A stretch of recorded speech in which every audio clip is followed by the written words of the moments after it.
بسم اللہ الرحمن الرحیم۔ نہج البلاغہ خطبہ نمبر 1۔ تمام حمد اس اللہ کے لیے ہے جس کی مدح تک بولنے والوں کی رسائی نہیں، جس کی نعمتوں کو گننے والے گن نہیں سکتے، نہ کوشش کرنے والے اس کا حق ادا کر سکتے ہیں، نہ بلند پرواز ہمتیں اسے پا سکتی ہیں، نہ عقل و فہم کی گہرائیاں اس کی تہ تک پہنچ سکتی ہیں۔ اس کے کمال ذات کی کوئی حد معین نہیں، نہ اس کے لیے توصیفی الفاظ ہیں، نہ اس کی ابتدا کے لیے کوئی وقت ہے جسے شمار میں لایا جا سکے، نہ اس کی کوئی مدت ہے جو کہیں پر ختم ہو جائے۔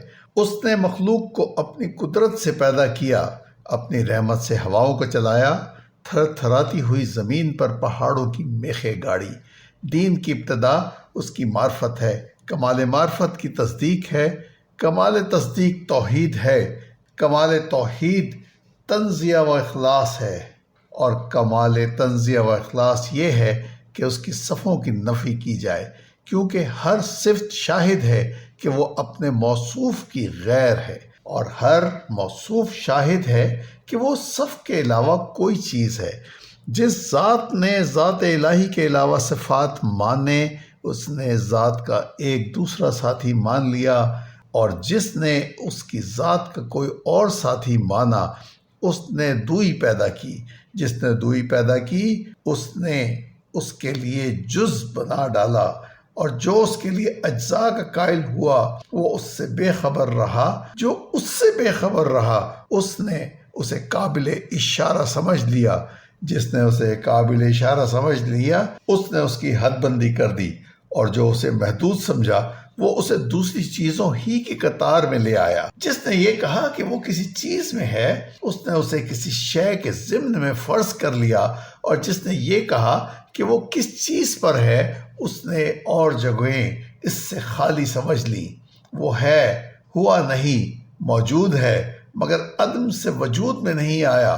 وہ ہر شے کے ساتھ ہے، نہ جسمانی اتصال کی طرح وہ ہر چیز سے علیحدہ ہے، نہ جسمانی دوری کے طور پر وہ فاعل ہے، لیکن حرکات و آلات کا محتاج نہیں۔ وہ اس وقت بھی دیکھنے والا تھا جبکہ مخلوق میں کوئی چیز دکھائی دینے والی نہ تھی۔ وہ یگانہ ہے، اس کے لیے اس کا کوئی ساتھی ہی نہیں ہے کہ جس سے وہ مانوس ہو اور اسے کھو کر پریشان ہو جائے۔ اس نے پہلے پہل خلق کو ایجاد کیا بغیر کسی فکر کی جولانی کے اور بغیر کسی تجربے کے جس سے فائدہ اٹھانے کی اسے ضرورت پڑی ہو۔ وہ بغیر کسی حرکت کے جسے اس نے پیدا کیا ہو، اور بغیر کسی ولولہ اور جوش کے جس سے وہ بےتاب ہوا ہو۔ ہر چیز کو اس کے وقت کے حوالے کیا، بے جوڑ چیزوں میں توازن و ہم آہنگی پیدا کی، ہر چیز کو جداگانہ طبیعت و مزاج کا کامل بنایا، اور ان طبیعتوں کے لیے مناسب صورتیں ضروری قرار دی۔ وہ ان چیزوں کو وجود میں آنے سے پہلے جانتا تھا، ان کی حد و نہایت پر احاطہ کیے ہوئے تھا، اور ان کے نفوس و اعضاء کو پہچانتا تھا۔ پھر یہ کہ اس نے کشادہ فضا، وسیع اطراف و اکناف اور خلا کی وسعتیں پیدا کیں، اور ان میں ایسا پانی بہایا جس کے دریائے امواج کی لہریں طوفانی اور بحر زخار کی موجیں تہ بتہ تھیں۔ اسے تیز ہوا اور تند آندھی کی پشت پر لادا، پھر اسے پانی کے پلٹانے کا حکم دیا، اور اسے اس کے پابند رکھنے پر قابو دیا، اور اسے پانی کی سرحد سے ملایا۔ اس کے نیچے ہوا دور تک پھیلی ہوئی تھی، اور اوپر پانی ٹھاٹھے مار رہا تھا۔ پھر اللہ سبحانہ نے اس پر پانی کے اندر ایک ہوا خلق کی جس کا چلنا بانجھ یعنی بے ثمر تھا، اور اسے اس کے مرکز پر قرار رکھا۔ اس کے جھونکے تیز کر دیے، اس کے چلنے کی جگہ دور دراز تک پھیلا دی۔ پھر اس ہوا کو مامور کیا کہ وہ پانی کے ذخیرے کو تھپیڑے دے اور بحر بے قرار کی موجوں کو اچھالے۔ اس ہوا نے پانی کو یوں متھ دیا جس طرح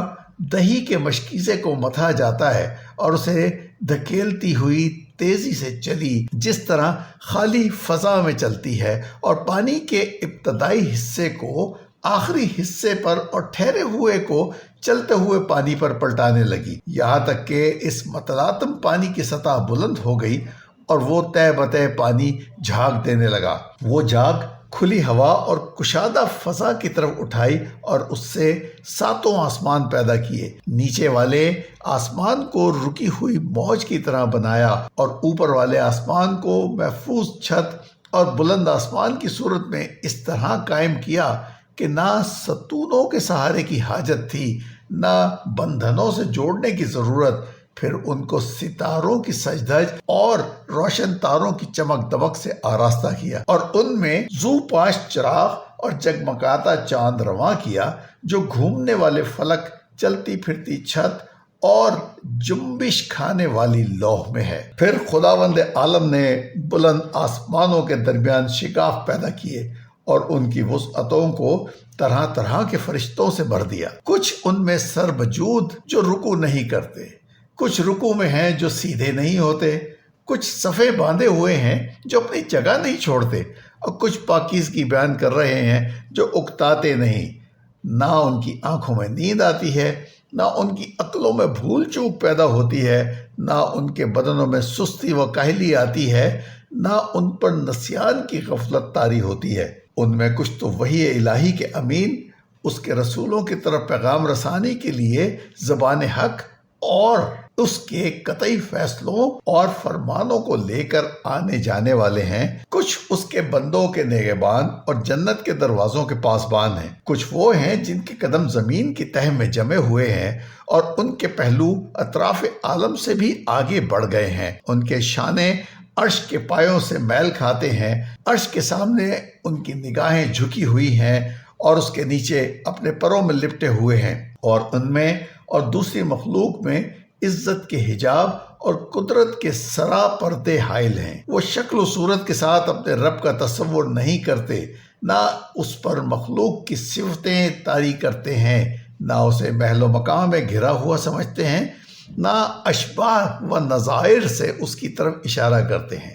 اسی خطبے میں امام علی علیہ السلام نے حضرت آدم علیہ السلام کی تخلیق کے بارے میں فرماتے ہیں، پھر اللہ نے سخت و نرم اور شیریں و شورہ زار زمین سے مٹی جمع کی، اسے پانی سے اتنا بھگویا کہ وہ صاف ہو کر نتھر گئی، اور تری سے اتنا گوندا کہ اس میں لس پیدا ہو گیا۔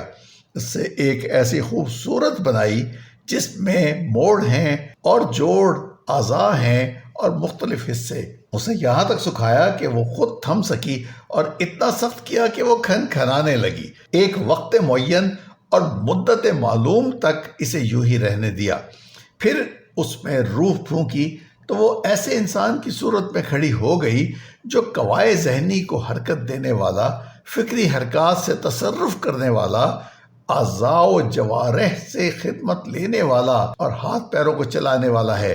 ایسی شناخت کا مالک ہے جس سے حق و باطل میں تمیز کرتا ہے اور مختلف مزوں، بوؤں، رنگوں اور جنسوں میں فرق کرتا ہے۔ خود رنگا رنگ کی مٹی اور ملتی جلتی ہوئی موافق چیزوں اور مخالف ضدوں اور متضاد خلطوں سے اس کا خمیر ہوا ہے، یعنی گرمی، سردی، تری، خشکی کا پیکر ہے۔ پھر اللہ نے فرشتوں سے فرمایا کہ وہ اس کی سونپی ہوئی ودیعت ادا کریں اور اس کے پیمان و وصیت کو پورا کریں، جو سجدہ آدم علیہ السلام کے حکم کو تسلیم کرنے اور اس کی بزرگی کے سامنے تواضع و فروتنی کے لیے تھا۔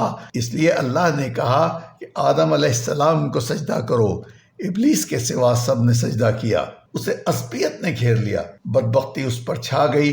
آگ سے پیدا ہونے کی وجہ سے اپنے کو بزرگ و برتر سمجھا اور کھنکھناتی ہوئی مٹی کے مخلوق کو ذلیل جانا۔ اللہ نے اسے مہلت دی تاکہ وہ پورے طور پر غضب کا مستحق بن جائے اور بنی آدم کی آزمائش پائے تکمیل تک پہنچے اور وعدہ پورا ہو جائے۔ چنانچہ اللہ نے اس سے کہا کہ تجھے وقت معین کے دن تک مہلت ہے۔ پھر اللہ نے آدم علیہ السلام کو ایسے گھر میں ٹھہرایا جہاں ان کی زندگی کو خوشگوار رکھا۔ انہیں شیطان اور اس کی عداوت سے بھی ہوشیار کر دیا، لیکن ان کے دشمن نے ان کے جنت میں ٹھہرنے اور نیکوکاروں میں مل جل کر رہنے پر حسد کیا اور آخرکار انہیں فریب دے دیا۔ آدم علیہ السلام نے یقین کو شک اور ارادے کے استحکام کو کمزوری کے ہاتھوں بیچ ڈالا، مسرت کو خوف سے بدل لیا اور فریب خوردگی کی وجہ سے ندامت اٹھائی۔ پھر اللہ نے آدم علیہ السلام کے لیے توبہ کی گنجائش رکھی، انہیں رحمت کے کلمے سکھائے، جنت میں دوبارہ پہنچانے کا ان سے وعدہ کیا اور انہیں دار ابتلا و محل افزائش نسل میں اتار دیا۔ اللہ سبحانہ نے ان کی اولاد سے انبیاء چنے، وہی پر ان سے عہد و پیمان لیا، تبلیغ رسالت کا انہیں امین بنایا، جبکہ اکثر لوگوں نے اللہ کا عہد بدل دیا تھا، چنانچہ وہ اس کے حق سے بے خبر ہو گئے، اوروں کو اس کا شریک بنا ڈالا۔ شیاطین نے اس کی معرفت سے انہیں روگرداں اور اس کی عبادت سے الگ کر دیا۔ اللہ نے ان میں اپنے رسول مبعوث کیے اور لگاتار انبیاء بھیجے تاکہ ان کی فطرت کے عہد و پیمان پورے کرائیں، اس کی بھولی ہوئی نعمتیں یاد دلائیں، پیغام ربانی پہنچا کر حجت تمام کریں، عقل کے دفینوں کو ابھاریں اور انہیں قدرت کی نشانیاں دکھائیں۔ یہ سروں پر بلند بام آسمان، ان کے نیچے بچھا اور فرش زمین، زندہ رکھنے والا سامان معیشت، فنا کرنے والی اجلیں، بوڑھا کر دینے والی بیماریاں اور پے در پہ آنے والے حادثے۔ اللہ سبحانہ تعالیٰ نے اپنی مخلوق کو بغیر کسی فرستادہ پیغمبر یا آسمانی کتاب یا دلیل قطعی یا طریق روشن کے کبھی یوں نہیں چھوڑا۔ ایسے رسول جنہیں تعداد کی کمی اور جھٹلانے والوں کی کثرت درماندہ و عاجز نہیں کر سکتی تھی۔ ان میں کوئی سابق تھا جس نے بعد میں آنے والے کا نام و نشان بتایا، کوئی بعد میں آیا جسے پہلا پہنچوا چکا تھا۔ اسی طرح مدتیں گزر گئیں، زمانے بیت گئے، باپ داداؤں کی جگہ پر ان کی اولادیں بس گئیں، یہاں تک کہ اللہ سبحانہ نے ایفائے عہد و اتمام نبوت کے لیے محمد صلی اللہ علیہ وآلہ وسلم کو مبعوث کیا، جن کے متعلق نبیوں سے عہد و پیمان لیا جا چکا تھا، جن کے علامات ظہور مشہور محل ولایت مبارک و مسعود تھا۔ اس وقت زمین پر بسنے والوں کے مسلک جدا جدا، خواہش متفرق و پراگندہ اور راہیں الگ الگ تھی، یوں کہ کچھ اللہ کو مخلوق سے تشبیہ دیتے، کچھ اس کے ناموں کو بگاڑ دیتے، کچھ اسے چھوڑ کر اوروں کی طرف اشارہ کرتے۔ خداوند عالم نے آپ صلی اللہ علیہ وآلہ وسلم کی وجہ سے انہیں گمراہی سے ہدایت کی راہ پر لگایا اور آپ صلی اللہ علیہ وآلہ وسلم کے وجود سے انہیں جہالت سے چھڑایا۔ پھر اللہ سبحانہ و تعالیٰ نے محمد صلی اللہ علیہ وآلہ وسلم کو اپنے لقاء و قرب کے لیے چنا، اپنے خاص انعامات آپ صلی اللہ علیہ وسلم کے لیے پسند فرمائے اور دار دنیا کی بود و باش سے آپ صلی اللہ علیہ وسلم کو بلند تر سمجھا اور زحمتوں سے گھری ہوئی جگہ سے آپ صلی اللہ علیہ وسلم کے رخ کو موڑا اور دنیا سے باعزت آپ صلی اللہ علیہ وسلم کو اٹھا لیا۔ حضرت تم میں اسی طرح کی چیز چھوڑ گئے جو انبیاء اپنی امتوں میں چھوڑتے چلے آئے تھے، اس لیے وہ طریق واضح و نشانے محکم قائم کیے بغیر یوں ہی بے قید و بند انہیں نہیں چھوڑتے تھے۔ پیغمبر صلی اللہ علیہ وسلم نے تمہارے پروردگار کی کتاب تم میں چھوڑی ہے،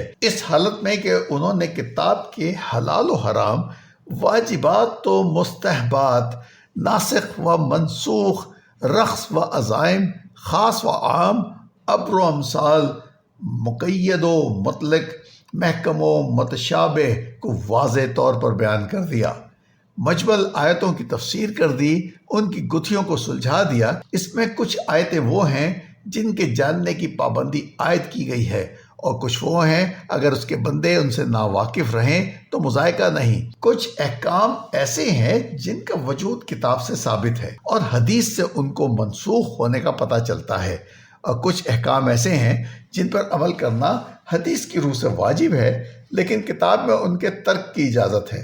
اس کتاب میں بعض واجبات ایسے ہیں جن کا وجود وقت سے وابستہ ہے اور زمانہ آئندہ میں ان کا وجود برطرف ہو جاتا ہے۔ قرآن کے محرمات میں بھی تفریق ہے، کچھ کبیرہ ہیں جن کے لیے آتش جہنم کی دھمکیاں ہیں اور کچھ صغیرہ ہیں جن کے لیے مغفرت کے توقعات پیدا کیے ہیں۔ کچھ اعمال ایسے ہیں جن کا تھوڑا سا حصہ بھی مقبول ہے اور زیادہ سے زیادہ اضافے کی گنجائش رکھی ہے۔ امام علی علیہ السلام نے اسی خطبہ میں حج کے سلسلے میں فرمایا، اللہ نے اپنے گھر کا حج تم پر واجب کیا ہے، جسے لوگوں کا قبلہ بنایا جہاں لوگ اس طرح کھنچ کر آتے ہیں جس طرح پیاسے حیوان پانی کی طرف، اور اس طرح وارفتگی سے بڑھتے ہیں جس طرح کبوتر اپنے آشیانوں کی جانب۔ اللہ جل شانہ نے اس کو اپنی عظمت کے سامنے ان کی فروتنی و عاجزی اور اپنی عزت کے اعتراف کا نشان بنایا ہے۔ اس نے اپنی مخلوق میں سننے والے لوگ چن لیے جنہوں نے اس کی آواز پر لبیک کہی اور اس کے کلام کی تصدیق کی۔ وہ انبیاء کی جگہوں پر ٹھہرے، عرش پر طواف کرنے والے فرشتوں سے شباہت اختیار کی۔